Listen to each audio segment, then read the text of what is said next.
Assalamualaikum and greetings everyone. My name is Umi Hanik binti Muhammad Kamel and A163965 is my metric number. My research supervisor is Dr. Muhammad Ikram A. Wahab.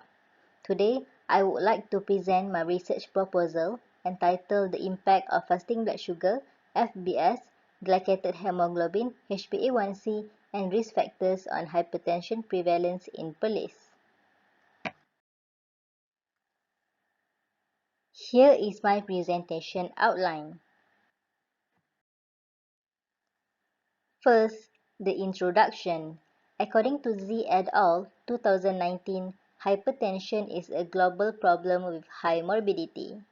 Furthermore, in 2019, Hussein et al. Stated that hypertension is responsible for 1 of 4 premature deaths in developed countries. Other than that, Aouyung et al. 2020 said that in 2025, the prevalence of hypertension is projected to reach more than 1.5 billion globally. Generally, hypertension is the main chronic disease in the world, but my research will be focused on Malaysia respectively. Move on to hypertension. According to the World Health Organization in 2019, individuals with systolic blood pressure readings above 140 mm mercury and or diastolic blood pressure readings exceeding 90 mm mercury will be identified as having hypertension. In 2018, Alvi et al. Stated that patients with diabetes mellitus are at increasing risk of developing hypertension compared to those without diabetes mellitus.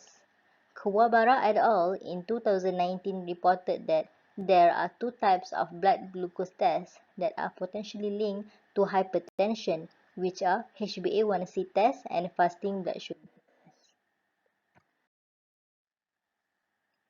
Next, we proceed to glycated hemoglobin or HbA1c.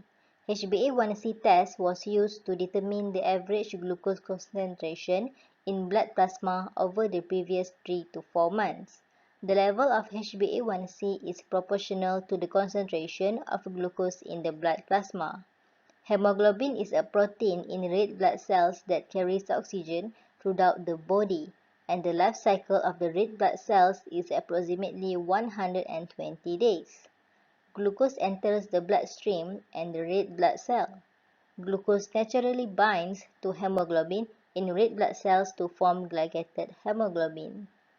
The HbA1c test provides accurate measurements of blood glucose content over the previous 3 to 4 months.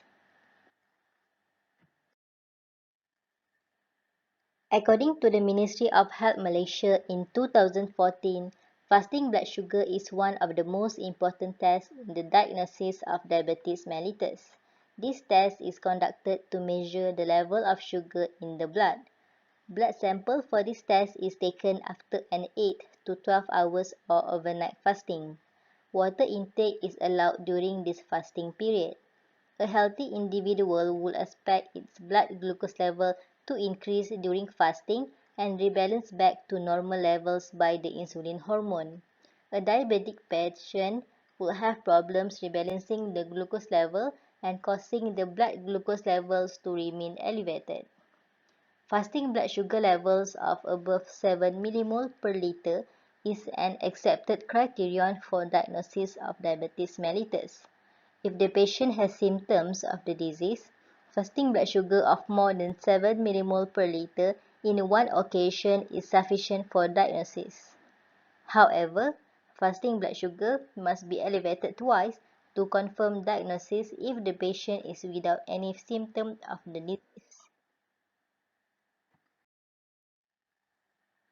This table shows the classification of blood pressure for adults according to the Ministry of Health Malaysia guideline in 2018. Other than that, this table shows the classification of blood pressure for adults according to Joint National Committee 7 or JNC 7 that was published in 2003. Why I chose the Ministry of Health Malaysia and JNC7 for the classification of blood pressure for adults? Specifically, the Ministry of Health Malaysia represents Malaysia guideline for hypertension management in adults, whereas JNC7 represents global guideline. There are many risk factors that are commonly associated with hypertension, but in this research, I will focus more on gender, age, and body mass index (BMI) as they are available in the data. Next, proceed to literature review. According to a research that are done by Alifan et al. In 2009, the economic burden of hypertension in 2007 can be seen on the bar chart. Holistically, the costs were increasing as the blood pressure category increases.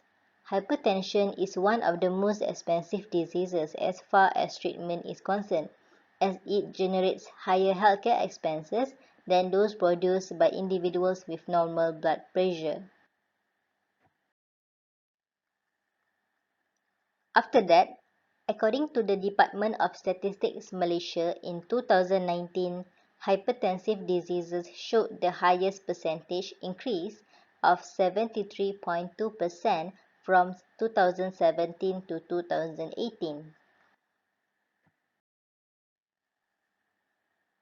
Other than that, hypertensive disease increased gradually from 2015 to 2017 as reported in Annual Report of Social Security Organization (SOCSO).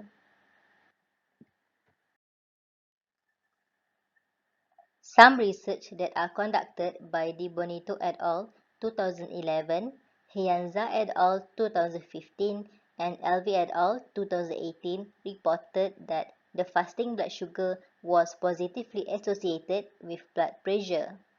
HbA1c also shows a positive relation with hypertension as stated by Ismail et al. 2011 and Aoyong et al. 2020.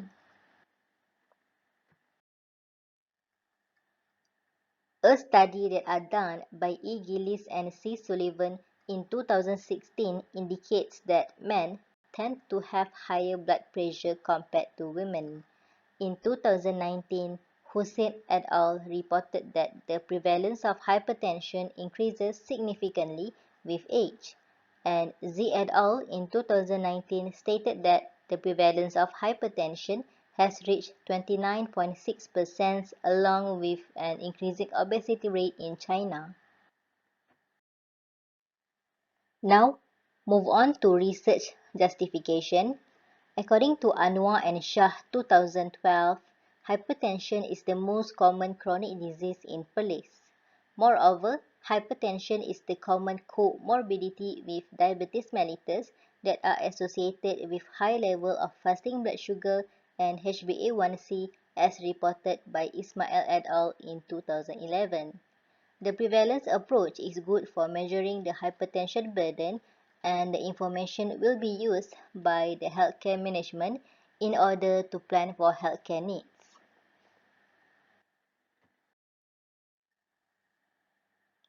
So, this is my research question. Are the fasting blood sugar, glycated hemoglobin, and risk factors can give impact on hypertension prevalence in Perlis? Next, my general objective is to determine the impact of fasting blood sugar, glycated hemoglobin, and risk factors on hypertension prevalence in Perlis. My first objective is to evaluate the prevalence of hypertension in Perlis according to the Ministry of Health Malaysia and the Joint National Committee 7 on blood pressure classification.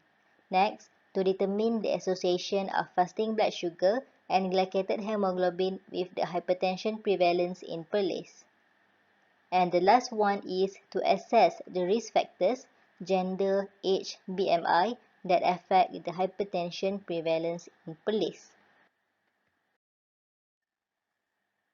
My research hypothesis is the fasting blood sugar, glycated hemoglobin, and risk factors can give impact on hypertension prevalence in Perlis. Now, move on to methodology. My research design is retrospective study.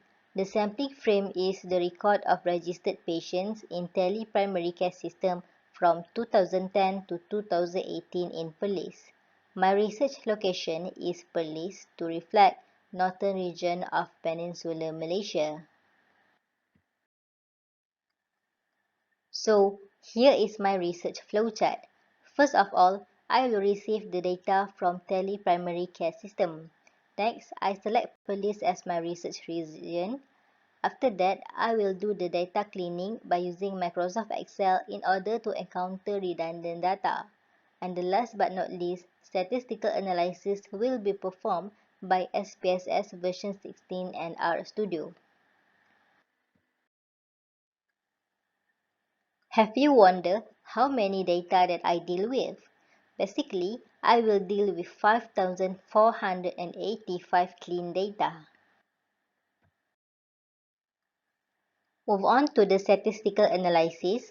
For the first objective, a variety of descriptive statistics such as mean, standard deviation, and median will be calculated to describe the results. If the data is violated, so Kruskal-Wallis will be used to determine the statistically significant differences in mean values for the hypertension stages.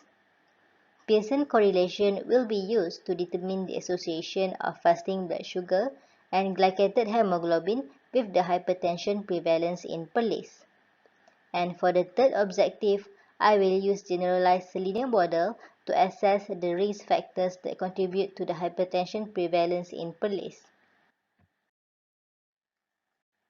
Here is my Gantt chart and also my references.